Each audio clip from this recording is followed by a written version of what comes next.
planted in the rock,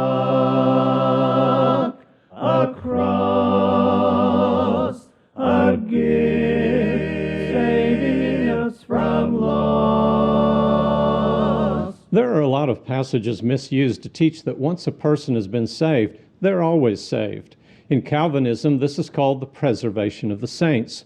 We've actually talked about Calvinism's doctrinal points in previous videos, and if you missed them, I'll put a link to the first in the series right up here in the upper right corner. We've explained the misuse of several of the passages used to defend the doctrine of once saved, always saved, and we've looked at a few passages that deny the validity of this doctrine. In other words, those passages simply say, it ain't so. Now, I want to look at my favorite passage on this. Let's go to 2 Peter chapter 2, verses 18 through 22. For speaking out arrogant words of vanity, they entice by fleshly desires, by sensuality, those who barely escape from the ones who live in error, promising them freedom while they themselves are slaves of corruption. For by what a man is overcome, by this he is enslaved.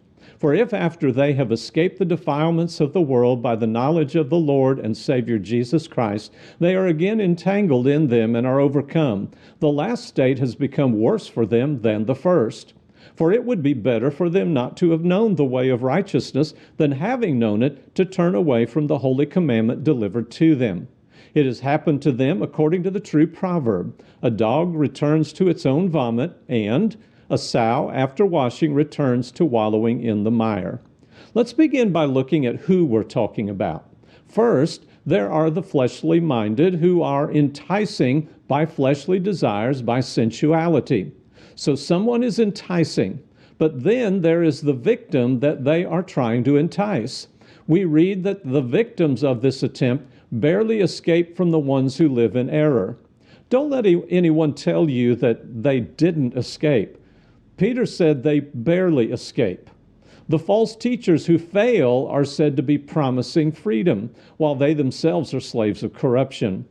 What if the ones who escaped fall prey to these desires? Peter says they are again entangled in them and are overcome. The last state has become worse for them than the first. Does that sound like they're still saved?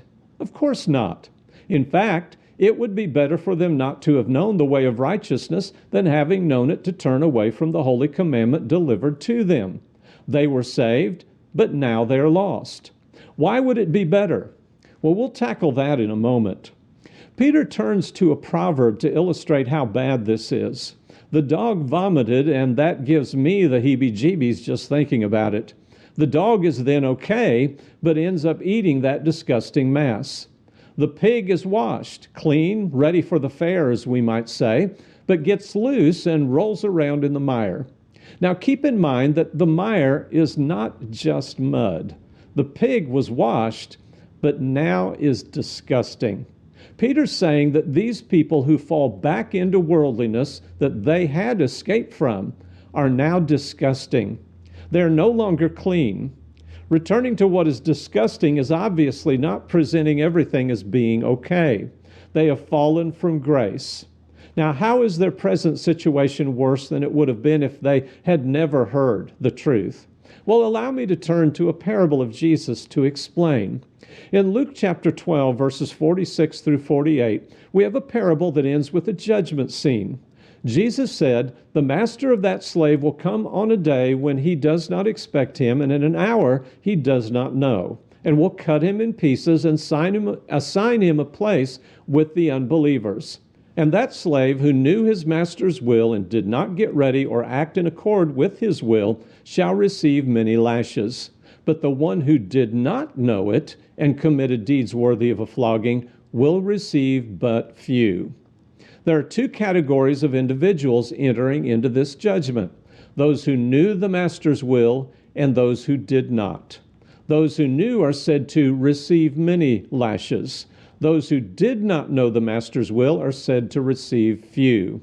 Now compare that to the words of Peter. For it would be better for them not to have known the way of righteousness than having known it to turn away from the holy commandment delivered to them. The indication is, with knowledge comes the greater responsibility and the more severe judgment. All in all, it's clear that a person can come to the Lord and be saved, but then turn from grace to be lost. That's the choice we must beware of making, because it isn't a pretty sight to the Lord.